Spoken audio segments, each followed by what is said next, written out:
Welcome back to the channel and welcome back to another UFC fight prediction video. In this video, I'll be predicting a full card of fights for UFC 303 Pereira versus Prochazka 2. So they fought before, and yeah, I'm doing a full card of predictions for this fight, and for this card, and I'll get to that fight. But yeah, without further ado, let's get to our first fight on the card. So in our first fight, we have in the bantamweight division, we got Ricky Simón versus Vinicius Oliveira. And how do I feel about this one right here? Is I'm going low confidence Ricky Simón to beat Vinicius Oliveira. The odds are terrible right here. It really should be Oliveira the favorite. And that's why I was thinking it was going to be Oliveira was the favorite. And I know Simón was a decent dog, but Simón actually was like 2-1 favorite for whatever reason. I understand where he's been and whatnot, and I understand the flaws in Oliveira, but Simón's momentum is just currently very terrible. And yeah, but stylistically wise, he does have a good chance here. He does. I wouldn't say him being favorite is not bad at all, but him being the level of favorite that he is just dumb. But I'm picking him, Ricky Simón. I'm not betting on him. I'll say that right here. I'm not betting on Ricky Simón. I'm not betting on Oliveira either. But yeah, well, I'm picking Ricky Simón to win, not betting him to win. I feel Oliveira's a solid fighter. He's very aggressive. I feel like he doesn't really pace himself very well. I feel like his takedown defense has never really been that great. He does a good job to get back to his feet, but he gives a lot of takedowns he shouldn't give up into much lesser competition, much lesser grappling. Simón is still one of the better wrestler grapplers in the weight class right now, and he's still like not over the hill yet. So I think he still has enough in his tank to beat Oliveira. Still a very tight matchup, but I think Ricky Simón should be able to hold his own on the feet, use his experience, mixing the wrestling, mixing the grappling, take Oliveira into later rounds and just drown him, let Oliveira, try to explode up a lot in this fight, overcommit on strikes, and just gas himself out. Just show that inexperience despite him having nearly the same amount of fights. Oliveira still fights very, very reckless. And he's been made to pay for it multiple times. Like, at least I think in all three of his losses, he's been made to pay for his sloppiness. I think one fight he just got exhausted and just got constantly mogged on and just had nothing left. Other fight, I think he got caught with like overhand or something because he was swinging with his chin up in the air and got tagged. Yeah, so pretty much like all his losses come from that same mistake of just overcommitting, not minding his cardio. But yeah, I'm talking too much about this prediction, which I don't really care too much about. But yeah, I think Ricky Simón's experience should be able to pull him through here, and his wrestling should be able to exploit the flaw in Oliveira's game, or one of the flaws in Oliveira's game, to grind out a decision over Oliveira. So in this one, I got Ricky Simón via decision. Now to our next one, we have in the flyweight division, we got Carlos Hernandez versus Ray Tsuruya. And how do I feel about this one right here? I'm going Ray Tsuruya, average confidence to beat Carlos Hernandez. I feel like Carlos Hernandez has pretty terrible takedown defense. I'm not really too high on his grappling. I feel like his last fight, he tried to work on his grappling a little bit more and wasn't as susceptible on the ground as he was in the past. His wrestling still was pretty terrible, offensively and defensively. And I think Ray Tsuruya will definitely look to exploit that. And Ray Tsuruya is a very strong wrestler grappler here. And Hernandez, again, has pretty terrible takedown defense. So I think Ray Tsuruya should be able to exploit that, take him down, pound him out, wear him down over the course of the fight, then find that second round submission over Hernandez. So in this one, I got Ray Tsuruya via second round submission. Now to our next one, we have in the heavyweight division, we got Arlovski versus Martin Buday. And how do I feel about this one right here? Is I'm going low confidence Martin Buday to beat Arlovski. Yes, Arlovski is like 90 years old, or 2 billion years old by MMA years, but Buday sucks as well. So it's not like that easy pick. Like, oh, this guy is such a solid up and comer, and he's going in with Arlovski. Arlovski been fed to this solid up and comer. Buday is not no solid up and comer. He's not no solid prospect. He's not no solid contender. He's just an okay fighter that might stick around for a little bit. But yeah, he's not shown anything, and I don't have very much anything to say about the guy, to be honest. But Arlovski is like 45 years old. He's been fighting in MMA for like over 24 years. So the guy's been fighting MMA for a long, long time. The mileage is there. And I think Buday should be able to tie him up, make it an ugly, smothering fight. Like a lot of clinching against the cage, stomping, knee slaps, face slaps, gut punches. And just fight a smother style, fight his style what Buday is, which is just like a mediocre wall installer. And Arlovski slowing down and getting older. I think he's more susceptible to losing to, really anyone at this point, or anybody decent to be at this UFC level. And Buday, at the very least, he's decent enough to kind of stick around and be UFC caliber. Not elite or great, but to maybe, go 500 at least. I think he's that caliber. And I think that's at this point where Arlovski is at in his career and his age and his mileage. I think a guy like Buday can get past him. And I think Buday beats him by decision again. Like ugly fight where he just kind of tries to cut the cage off or cut off Arlovski off, get a hold of him and just try to just keep him against cage and just hold on him. And I think that's going to be the type of fight it is. Probably still be a very close fight that can go either way, but they're probably going to leave Buday. And they're going to slowly start to edge Arlovski into retirement. Like, you know, his expiration day is well past his expiration. And I think Buday beats him in a lackluster fight. So, in this one, I got Martin Buday via decision. Now to our next one, we have in the women's strawweight division, we got Michelle Waterson Gomez versus Jillian Robertson. And how do I feel about this one right here? Is I'm going average confidence Jillian Robertson to beat Michelle Waterson Gomez. And Gomez, and Waterson is another fighter with a lot of mileage. Not nearly as much as Arlovski, but she's pushing 40. She's been around for a long time. Been around over a decade. And I think Robertson, you know, still young, still entering her prime. You know, a very talented fighter. Will she go on to be this champ, a great fighter? Probably not. But I definitely think she could be like a women's MMA Jim Miller or a women's MMA, you know, I don't know, just some decent fighter that just never could really get over the hump. That's what I'm saying. Like she could be that equivalent. So she's a very solid, very talented fighter. And I definitely think her grappling code can pose great issues for Waterson.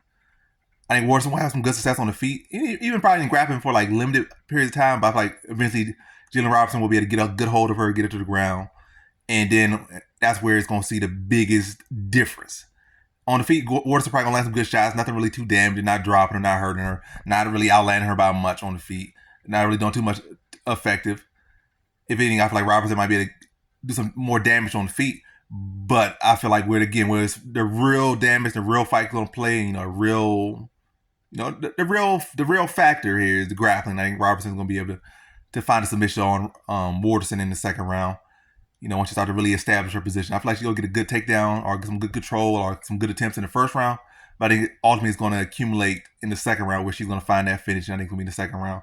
She's going to really probably be able to establish some top control, draw some heavy ground and pound, probably cut Waterson, get Waterson to turn to her stomach, then sink in the rear naked choke and tap Waterson out in the second round. So in this one, I got Jillian Robertson via second round submission. Now to our next fight, we have in the bantamweight division, we got Peyton Talbott versus Ghemmouri. And how do I feel about this one right here? Is I'm going high confidence Peyton Talbott to beat Ghemmouri. Yeah, Peyton Talbott is an amazing talent. The odds are ridiculous on this one.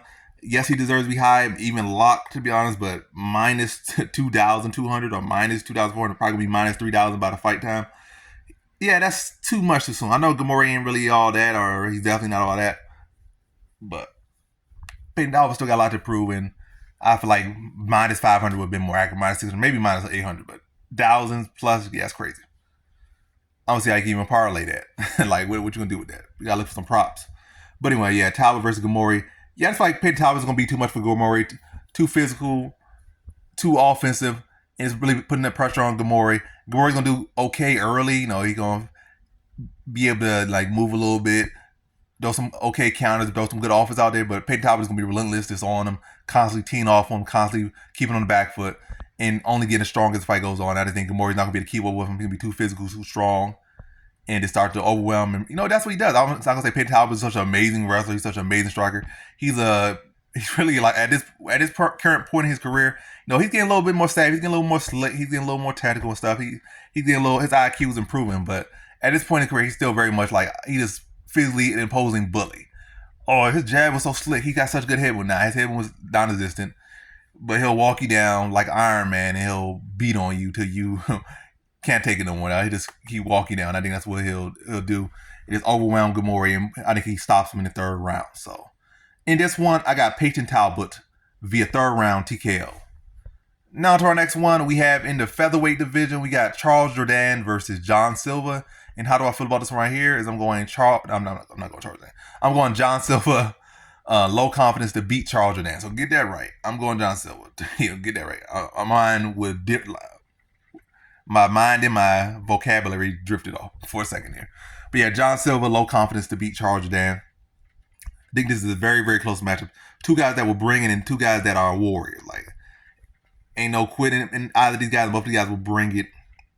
I think John Silva is a little more savvy in the grappling. I think he has heavier strikes, you know, in the hands and the kicks, knees. I think he's just the heavier striker. I think Jourdain is the more dynamic striker, but I think John Silva is the more, I guess, like I said, he has more power. He's the more damaging, like, just, I would say jab. He jab, he's going to have more weight behind jab. He does hooks, he's going to have more hooks behind.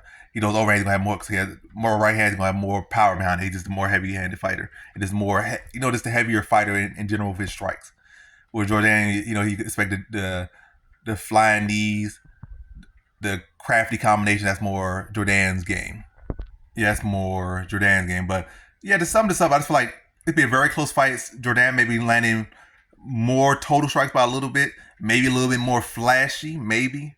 But I think John Silva is going to be landing that more damage in this fight. And I feel like he's going to have a bigger reaction to Silva's shots than Silva will have to Jourdain's shot. I feel like I can see Silva hurting Jourdain at points in this fight. Like Jourdain having good momentum, then Silva's able to sway with big damage, maybe dropping him, maybe hurting him. Or maybe get him to go on the defensive very quickly after getting hit with a good counter, or just walking into something big from John Silva, or John Silva walking him into something big. But either way, I just kind of see Jourdain more value, but Silva landing heavy shots, and the judges being more receptive of the heavy shots, especially the damage and the reaction that Jourdain will be showing when he get hit by once he is hit by Silva, or when he does get hit by Silva. Be a close fight, but Silva's damage and probably forward pressure being the deciding factor in a close fight. So in this one, I got John Silva via decision. Now to our next fight, we have in the featherweight division, we got Cub Swanson versus Andre Fili. And how do I feel about this one right here? I'm going Andre Fili, low confidence to beat Cub Swanson. I think this is a very tight matchup, yet another tight match on this card. Cub Swanson's a solid fighter. And, he's definitely live in general, but especially after Fili's coming off a knockout loss. But I just think Fili's younger, and I think he's more in his prime. And I think he'll be able to use his kicks and use his length to take away the lead, the plant foot of Swanson. So he can't really commit to his power, can't really box the way he wants. So I think Fili will do a good approach to mixing the leg kicks inside, outside, and really take away that lead leg so that Swanson can't really work behind the jab, can't really get his groove going as much. And then when he starts to chew up the legs, and Swanson starts to switch stances because his legs are getting battered, and start to blast with kicks every time he switches stance. And it's really looked to just not allow, really the whole, I feel the game plan is stay mobile for Fili. Don't just be straightforward and straight back. Move on angles, circle, inside, outside leg kicks. And when he switches stances, blast him in the body with kicks. And if he starts to try to, get flashy and overcommit, then maybe go for a takedown, and just to really limit Cub Swanson's options and opportunities. And I think he beats him by decision. I think it's a very good fight, very fun fight, two fun, exciting fighters. But I think Fili will have more answers in this one, and I think he wins by decision here. So in this one, I have Andre Fili via decision. Now to our next one, we have in the middleweight division, we got Joe Pyfer versus Marc-Andre Barriault. And how do I feel about this one right here? I'm going average confidence. John Pyfer, John Jingleheimer Smith. But anyway, Joe Pyfer to beat Barriault. And yeah, average confidence. Yeah, I think Joe Pyfer is the better striker here, at least early on. I wouldn't say long distance wise. Pyfer's striker starts to unfold when he's not able to get the finish. But also, I feel like he will be able to get the finish. I think he'll be able to get it early. But also, if he does have to go into adversity in this one, I feel like he'll be able to have great success with his wrestling against Barriault, who typically does not have the best wrestling defense. Anyone with solid wrestling was able to take down Barriault multiple times, almost at will, almost ragdoll physics him with the takedowns. And I think Pyfer's about just as good, if not better, wrestling than anyone he's ever fought. Well, probably top three, at least. Top three, top two, as far as in the UFC wrestlers he ever fought. And I think Pyfer, unlike the Hernandez fight, where Hernandez is one of the better grappling weight classes, he's going with Barriault, who's one of the weaker grapplers.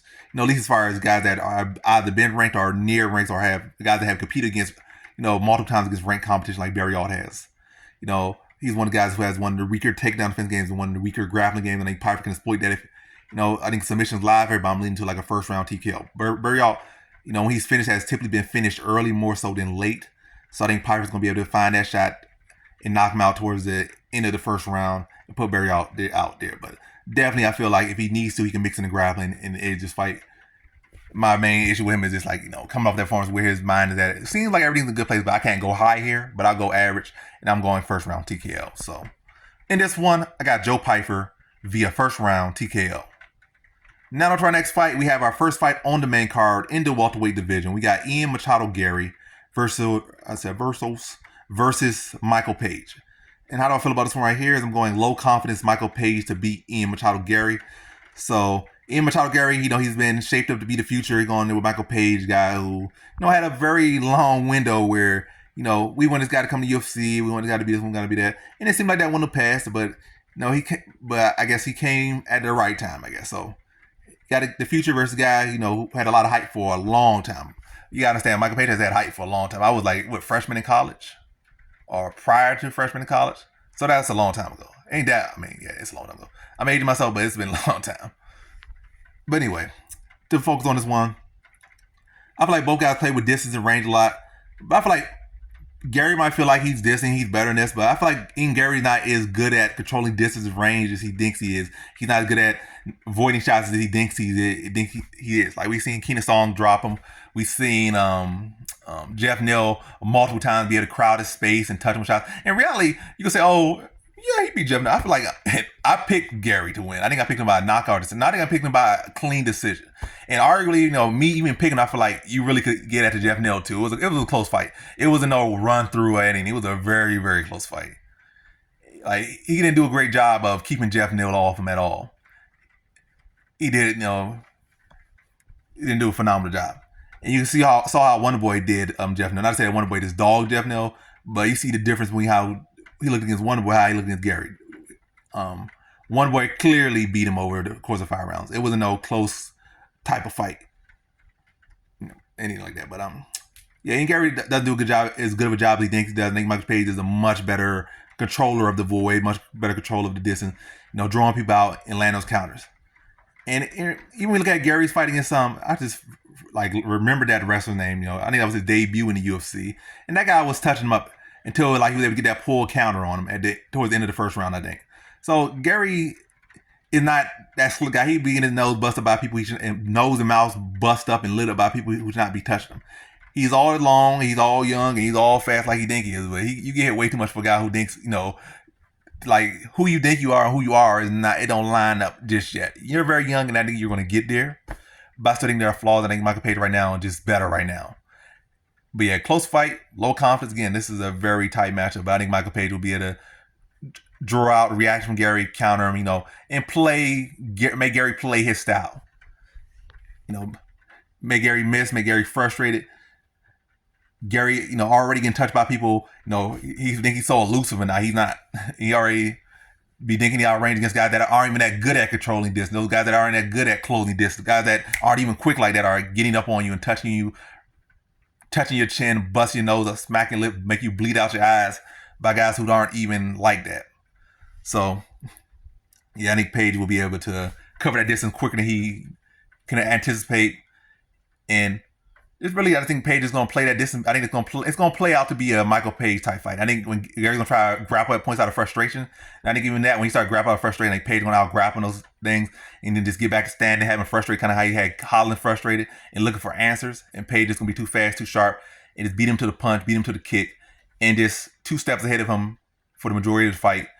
And Garry probably just really struggling to find a groove in his fight. He might have moments where he finds a groove, but very inconsistent, very short-lived.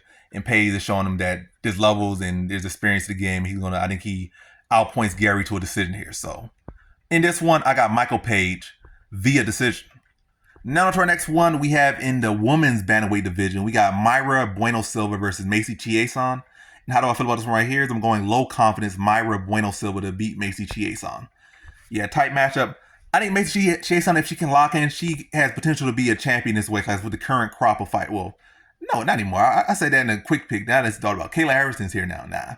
So Kayla Harrison will be the champion. There's all the other hope for all the other women has lost for at least for maybe the next year or two. Maybe Kayla Harrison will get old. Maybe Kayla Harrison will get too high on the log or too high on the hog or something, and then she'll misstep, or maybe she'll, she already cut so much weight. Maybe it just become too much for her. Like, she was gonna be a dude for maybe a year or two, then like, hey, UFC, can y'all make me a 45 division? Because I can't make 35. I don't know how I did it before. I did it for a little bit of time. I did y'all a favor. Can y'all do me a favor? Bring the women's 45 back. Bring Cyborg over here. Bring Ronda Rousey out of retirement. Bring Amanda Nunes out. Let's have some legendary fight. But yeah, to this one, yeah, she has some solid fight, but I feel like she has very weak mentality a lot of times. And she at times does find ways to quit I feel like Mayra Bueno Silva doesn't really find that quit in her like Chiasson. I feel like Chiasson has found. I think all of her losses kind of been like quit mentality. Like she got grappled by a striker that was small and like 44 years old. That was terrible. She got caught by an up kick to the kidney or something, or to the solar plexus. You know, I just feel like she's been having some awkward losses and some awkward, questionable, head scratching performances throughout her career. And I feel like this will be another one of those performances. I feel like she'll start good, a little bit good, maybe win the first round, maybe be a debatable first round. But I feel like Mayra Bueno Silva is going to constantly put the pressure on her, constantly put heat on her. And I see Macy Chiasson probably starting to get a little bit frustrated, a little bit flustered, just by the aggression of Mayra Bueno Silva. Probably shooting an ugly shot after, trying to respond to the pressure. And then probably diving on a poor shot that's going to lead her to fall into submission and get tapped out like mid-second round. So in this one, I got Mayra Bueno Silva via second round submission. Now to our next one, we have in the light heavyweight division, we got Anthony Smith versus Roman Dolidze. And how do I feel about this one right here? Is I'm going low confidence Anthony Smith to beat Roman Dolidze. So yeah, I think Anthony Smith is like kind of locked in right now. I'm not gonna say he's fully locked in, but I think he's kind of locked in. I think he's locked in enough. He's been competing at light heavyweight. He hasn't been jumping to heavyweight. He hasn't been jumping to middleweight. Roman Dolidze has been like 2-3 years now at middleweight. Now he's coming back up to light heavyweight on short notice to fight Anthony Smith. Fighting as far as this weight class, and in general, at this weight class, and in general, one of the stiffest at this weight class, the stiffest competition he has fought by far, and in general, at least like top 2 stiffest competition he has fought in his UFC career, and in his MMA career. So big step up, short notice, and I feel like Smith can address the grappling. I think Smith is just much more economical, and this is on short notice as well. So it's like Dolidze has had a full camp, and I think Smith is just much. He has had so many fights. It's never like he's been a guy with bad cardio. So I think Smith at any point, really, he come in there, he can give you good 3 rounds, 4 rounds, maybe even 5 rounds. And not really like a guy that just, came in on short notice. But I feel like Dolidze, even when he does have full camp, his cardio is not reliable. He comes hard for like a round and maybe he might fade off of 1.5. For that, a guarantee or a better guarantee of a good cardio from you probably got to have a good training camp and, everything got locked in. But again, his cardio is not consistent. And we look at his grappling, he has such great grappling, but so far he has not materialized any submissions at this level of the game. No submission wins in the UFC. He had to do some solid grappling in the UFC, but he has secured no submission. So I think, and Smith hasn't really been submitted like that, I don't think, in the UFC career. So I think he can address the grappling, stand Dolidze. Then when Dolidze started to get tired, start to chew him up. I think like a 3rd round TKO, just like a stand Dolidze and then put him out 3rd round. And when Dolidze started to get tired and start to reach for takedowns, start to pull him into elbows, catch him some elbows, some knees, and just start to really just dig into him as he starts to get tired and put him away 3rd round. So in this one, I have Anthony Smith via 3rd round TKO. Now to our next one, we have in our co-main event in the featherweight division, we got Brian Ortega versus Diego Lopes. And how do I feel about this one right here? Is I'm going Brian Ortega, low confidence, to beat Diego Lopes. I think this is a very, very, very tough matchup. But I think it's going to be quicker than my quick pick. But yeah, Diego Lopes, he's on a phenomenal tear. But this is definitely giving me vibes of a lot of these fights that have been happening lately, especially like in the lightweight division, where you saw like Justin Gaethje was able to turn back Fiziev, or we were able to see Poirier turn back Benoit Saint-Denis. It's giving me very much those vibes where you see guys coming in on a tear, then run into the guy like, we want new blood, And they're like, that crowd and that momentum. Like, this is the fighter we're electing to be the next top 10. This guy's coming to take your spot, essentially. Like, we're tired of seeing Poirier here. We're tired of seeing Gaethje up here. We're tired of seeing Brian Ortega. We want to see the Diego Lopes. We want to see the Fiziev. We want to see the Garrys. We're tired, please. We're tired of seeing you guys lose. But these guys like say, now I'm gonna continue to lose to the top guy. It ain't your time yet. Are you just not that guy? I will lose to some future top contenders. You're clearly not that guy, or probably never ever. But yeah, we're saying some of that. And I think that's kind of giving me that vibes. Diego Lopes has beat some solid guys, but again, it's like kind of like Benoit Saint-Denis. So Diego Yusuf's a solid fighter. No disrespect to him, but he's kind of like a Mafarola, or a lesser than Mafarola. No insult to him again. I think Mafarola has much more wins and accomplishments at this given point than Sodiq Yusuf does. And it's kind of the same thing where you beat like a guy that's like a number 10, number 12 or something in reality, and now you're fighting a guy who's number 3. It's a big step. But you have to look good, but now you're jumping like 5, 7 rankings. And once you get to those top 5, it's a different breed. and Diego Lopes jumping in. So you would finish these guys. You know, probably would have been better to see you be able to put on a good performance over 15 minutes here and there. But all your wins for the most part have been first round. And yes, you put on a good performance in the loss to Movsar Evloev, and that went 15.